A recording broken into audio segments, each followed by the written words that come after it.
We are going to the Ganga Sagar. Ganga Sagar is the place where the Ganga's journey ends. If you come to Ganga Sagar, you have done one achievement in terms of your faith. See, the journey is tough. So for me, I would say that I'm quite excited at what will happen, because it's really uncertain to think that what's going to happen on the way. First, we will have to park our cars somewhere near the ferry station. Then we have to take a ferry. Then from the ferry station we go to an island for the Sagar Island, and then we will have to take a jeep ride from there, and then we will reach the temple, and near the temple we can find lots. The Ganga is there. The Ganga Sagar is there.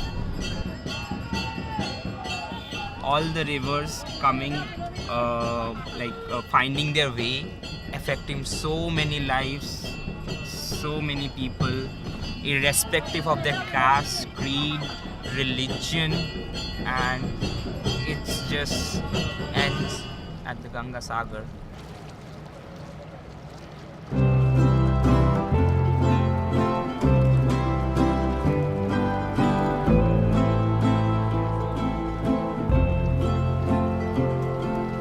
All that I have is a river. The river is always my home. Lord, take me away, for I just cannot stay, or I'll sink in my skin and my bones. The water sustains me without even trying. The water can't drown me, I'm done with my dying.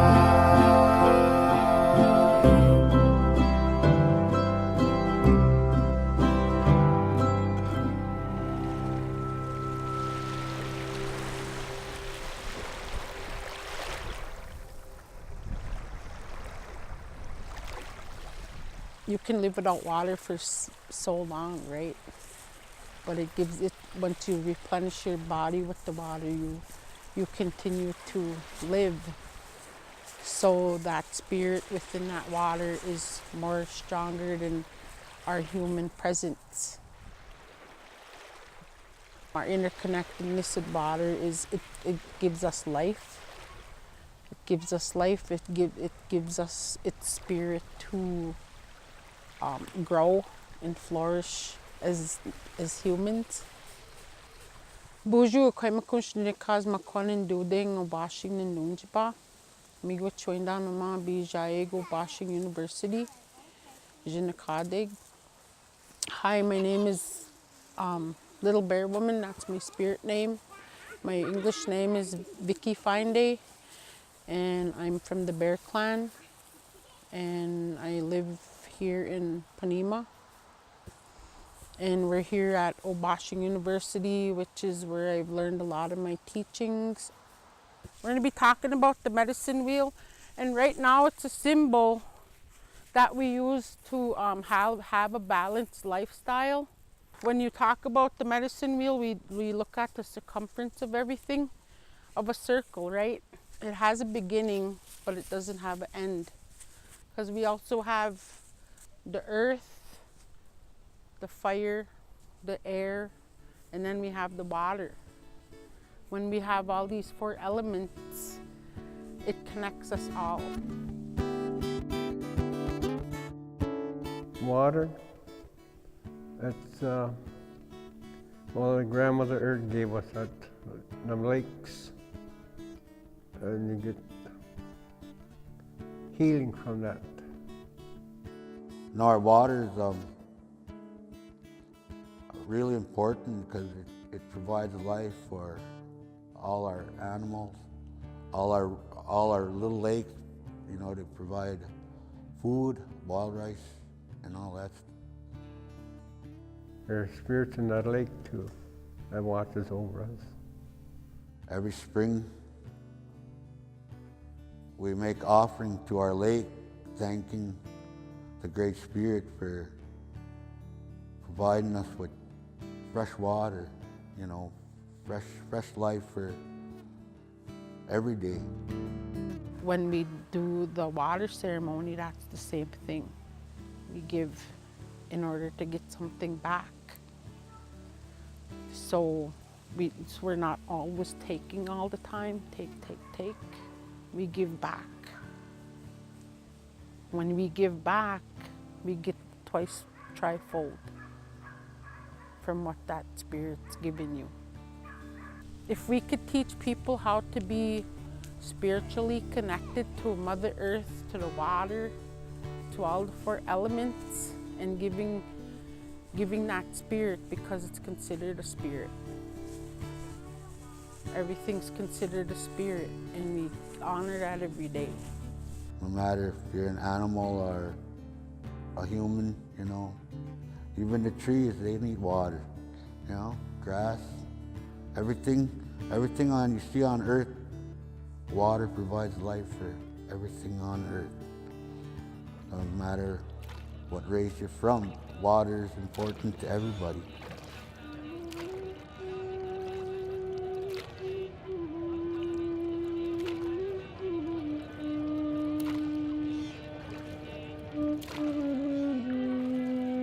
So water is element. You know 5 elements? So water is one is the element of your body, which is you having the life. Without water, no life. So you can say the water of the Ganga is the life of the human. Otherwise life is dead. Ganga I take bath because Ganga is my holy mother. That's why I take every day. As you born, how you start to talk your mom, same way we start to believe. It's a form of our mom, like which is the nature, water. It for us is like sacred mother. Ganga is not a simple river. We generally, sometimes I quote also, she is captain of all the rivers, all the river system. Ganga is not a river, it's our life, isn't it? It's the center stone of survival, center stone. Like when you construct buildings, you need pillars to support. Similarly, Ganga is supporting us. River Ganges is the daughter of Himalaya. She comes from the Himalaya. But her force was so strong that no one can handle her. If you will read about the history, which goes back like 1,000 years ago, there was a king known as Bhagirath. His forefathers got a curse from one of the sages that you all will die, but you are not going to get the moksha, the salvation. So then he went and did the meditation for Ganges. Ganges said that, okay, fine, I'm ready to come to this earth, but only in one condition, that there should be someone who can hold my force. So he went to Shiva again and he said that, okay, she's ready to come, but you have to open your hairs like dreadlocks. Then you have to call her from the mountain, and then slowly you will open your dreadlocks so that the Ganges can come to this earth. So she came like this, and then she washes the ashes of the Bhagirath forefathers, and that's how they got the moksha and the salvation. So from that time being, it's a thing that whoever is being like cremated as per the Hindu tradition, their ashes has to be put into the Ganges so that they can attain the moksha and the salvation. Hinduism also believes in oneness with nature. So we cremate the bodies. Why? Because we get a body from the nature, and after our death, it goes back to the nature. It's a ghat, means it's a bank where people generally comes to offer their remnants or ashes to be laid in Ganga. But of course it's not clean. It has sediments, it has silts, it will not get stale. And they use it without any inhibition. You will not think twice that is this water okay for use or not. They will use it. No, it won't die. People who are taking dip in the water with fill and plastics floating still believe that it has mystical power to clean their soul, to clean their body. It will not defile the property of the river in any way. Ganga has its own power. That is the spiritual belief of these people. It's very strong belief. That is religion, no? It depends on faith. We speak about Pancha Mahabhuta. Pancha means 5. Maha means great. And Bhuta means the 5 elements. Air, water, earth or soil, fire and space. Right? So any organism, whether we are human beings or any other living creatures, any things, inanimate things, are imitative of these 5 elements. Hinduism believes that they should be in a balance or equilibrium to sustain this universe. Any disbalance will be catastrophic. For example, in Varanasi, if you are seeing, we are exploiting the river Ganges like anything. You are seeing the motorboats are doing, just getting more and more polluted, so we are exploiting the river. Then you have the industries all along the banks of the river. All along the banks of the river, you have industries. You have tanneries in Kanpur as well as in West Bengal. You have chemical industries, you have paper and pulp, you have metallurgical industries, you have thermal power plants. And you consume water from the Ganga. You discharge the wastewater in the Ganga. So what's the use? So all these things are resulting in pollution because you need to have a check on the population. If the population is rising, is on an upsurge, the consumption will increase, the dumping and discharge, the use will also increase. আমার নাম মলয় মুখার্জি। আমি adventure করতে পছন্দ করি এবং Mount Everest climb করেছি। তো আমরা দুজন ঠিক করি Gangasagar to Gomukh 2500 kilometres and new project and 2500 kilometres Sagar to Gomukh আমরা ওয়াক করব। আমার কাছে গঙ্গা নদী অনেক আমাদের প্রাচীন ইতিহাসে, ভারতবর্ষের প্রাচীন ইতিহাস কেন গোটা হোল ওয়ার্ল্ডের প্রাচীন ইতিহাসে আমরা গঙ্গা নদীকে পাই। তো এটাই আমার লক্ষ্য ছিল যে অ্যাডভেঞ্চার মাইন্ড, তার সাথে আমি আমার দেশকে জানবো, দেখব। তো এটা তখন আমাদের একটা মোটো ছিল, একটা স্লোগান ছিল যে save the Ganges from pollution. আমরা বিভিন্ন জায়গায় সেমিনার করেছি, বিভিন্ন স্টুডেন্টদের বুঝিয়েছি। এভরিডে আমরা এরকম ইভিনিংয়ে যেখানে থাকতাম সেখানে মানুষকে বলতাম, তাতে অনেক কাজ হয়েছে। কিন্তু এটা কখনোই বলবো না যে আমার এই কাজের ফলে গঙ্গা আজকে দূষণমুক্ত হয়েছে, যে গঙ্গা আজকে পলিউটেড হচ্ছে না, এরকম ব্যাপার নয়। তারা বুঝতো যে না, আমি আমার মা গঙ্গা, অ্যাকচুয়ালি মাদার্স গাঞ্জেস, একটা আমার দেশের ভারতবর্ষের কাছে গঙ্গা কিন্তু মা। তো মা গঙ্গাকে অপবিত্র করবে এটা কিন্তু কেউ চায় না।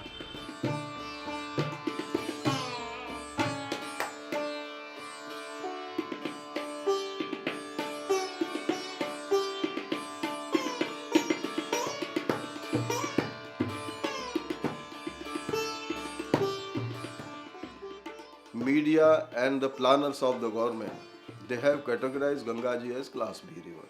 Class B river means the river will be fit for bathing only.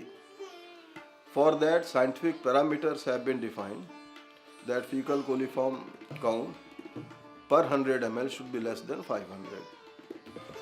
Now, what is the real situation? We are sitting on the upstream ghat. Here fecal coliform count is 50,000. And at present, the situation of Gangaji has worsened, and there are 33 such points which are just discharging raw sewage into the river. We have proposed an interceptor sewer which will start from the upstream to the downstream. The flow will be by virtue of gravity.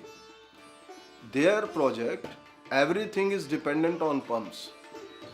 It was created some 100 years before for a population of 2 lakhs people, means 0.2 million.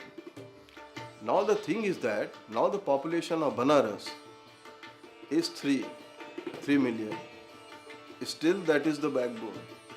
So why unnecessary you are taxing that system and finally it will collapse, and it is at the verge of collapsing.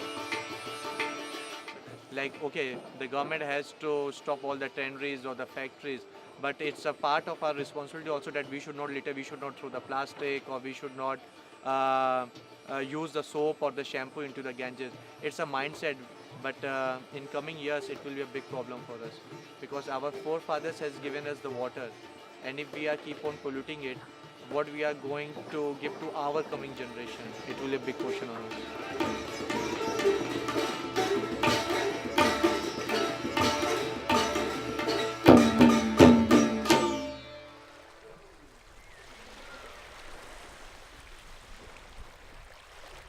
There was a point in where our culture was basically ripped from us. Well, I don't know anything about the spirit because when my dad was a young man, when he was he's a student in school, he was in a boarding school. And then when he became a man, he became my father, and then he didn't want me to learn the Indian way, he wanted me to learn the white man's way. So he never taught me anything like that, stuff like that. He never taught me. He taught me how to hunt, he taught me how to trap, how to snare and stuff like that there, but he never taught me anything about the spiritual way of keeping the water clean or anything like that. So, He said what happened is when you pulled the children out of their families and you put them into a boarding school, it destroyed, it was like setting a bomb off into the family system. Boom, no more teachings were taught. It destroyed the relationship between the families. It destroyed the relationship with our family, the Mother Earth. It destroyed so much. And back to what I was saying earlier is that we're in the infancy stages of getting our culture back, and it's okay to practice our ways now, but there is a strong relationship that needs to happen again. Like they're finding out about how you can pray with the water, you can talk to the water, and the water carries vibrations, and it can heal you. And if we don't have that pure water, how are we going to heal ourselves, or how are we going to live? Everything's out of balance. The oceans are like the blood system of Mother Earth, and they've got to be in balance, and when they get all messed up, crazy things happen, like ice caps melt, and it's because human beings have put themselves in the place of the Creator or God or Gitchimanitu, as the Ojibwe say, and they think they can control this stuff when actually they should be living in harmony with it. But we have forgotten our place in the web of life. We need to get back to that. And indigenous peoples can help teach us this. Nothing on this earth doesn't come from the earth. If you realize that the earth is our mother, and the animals are our relatives, you'll never be lonely. But our culture is here. It's just up to the person to decide to come and see what it is that you should, as a person, learn to balance out your life. Being in balance with your life, practicing your culture, using your culture, teaching it to somebody else, stuff like that.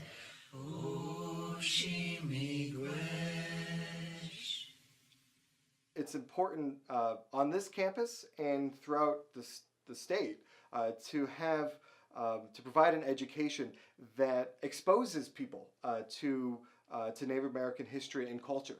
Once they're exposed to that, then they can become curious and want to learn more. But if they never have that exposure, then they don't really have any way to become curious. And so even for Western people, if you look far enough back in the history of your own culture, you can find places and times where water was considered to be sacred and not just seen as a commodity. To talk about a Western perspective on water, this is a view of water that many elites and policymakers in Western societies have. This is a view that water is a commodity. It's something that can be bought or sold according to the free market.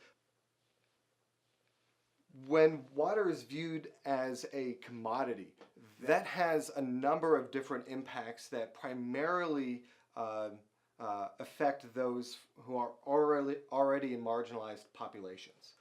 On the one hand, in terms of access to water, relative to other states, we are the land of 10,000 lakes, and so that does not mean that our supply of water is infinite, but it does mean that at least in the short term, we have a more stable access to water than a state like California does.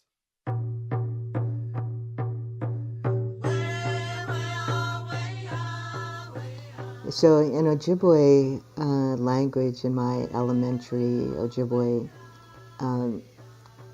Zage is love, and that means Zagitun means to nurture the essence of life. And then Zagin is the mouth of the river. And that mouth of the river used to be the place where like everything came for life, right? So fish, birds, deer, humans, everyone came to that mouth of the river. But when we look at the mouth of the rivers today, what do we see? When we look at where the Minnesota joins the Mississippi, or let's take the Mississippi, where the Mississippi joins the Gulf of Mexico. It's a dead zone, right? A Nibi walk is, we select a river or a lake that has some impairments, or maybe there's something happening that is putting that river, that lake in peril. When it's a river, we gather the water at the headwaters and ceremony, and then we carry that water to the mouth of the river. And what we're doing with that clean water that we gathered at the headwaters is we give the river a little drink of herself. And we say to her, this is how you began, and this is how we wish for you to be again. The goal of the Nibi walks is to do the work that is missing. So if you look at water as simply being H2O and a commodity, and you're just arguing with people who also see it as a commodity, right? You're both thinking about it as a commodity, and who's gonna get the most of it? Whereas we look at it as being, the arteries of our Mother Earth. And, we know what happens to humans when, our arteries clog up, right? Get sick and have heart attacks and things like that, strokes. So we see our work as being to take care of, those arteries and veins of our Earth Mother. একটা river মানেই তার দুটো সাইডে একটা bridging relationship grow করা এবং তার সাথে একটা বহমান কিছু সুন্দর বার্তাকে নিয়ে আসা।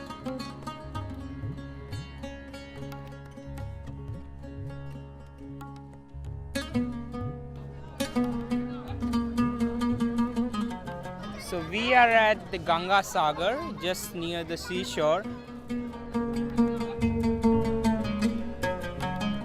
It's wonderful out here.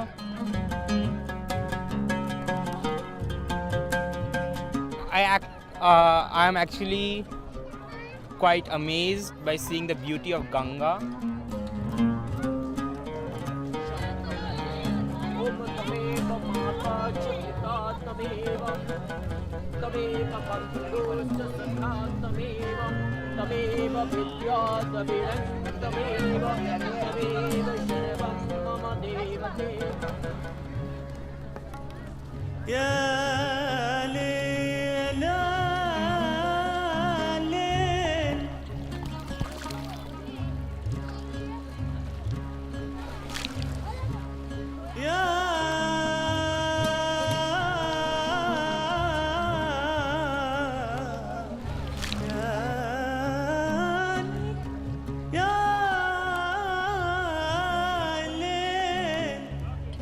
I was actually offering my prayers to goddess Ganga.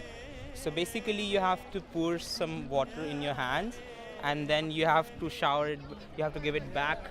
Actually, it's a symbol that what we take from nature, what nature gives us, we actually give it back.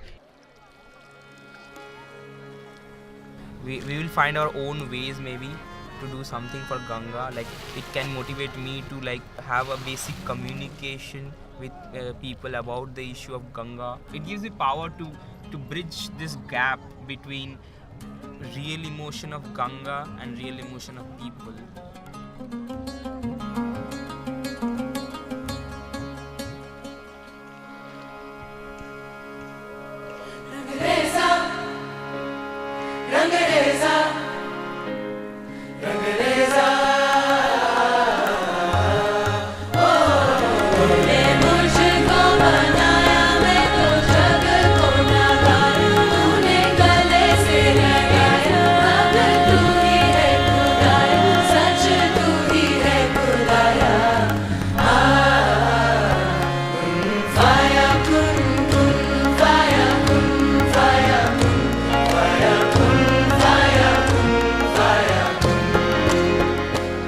We ask sometimes people to, do a little workshop, ask them to close their eyes, and just think about a body of water that they grew up with.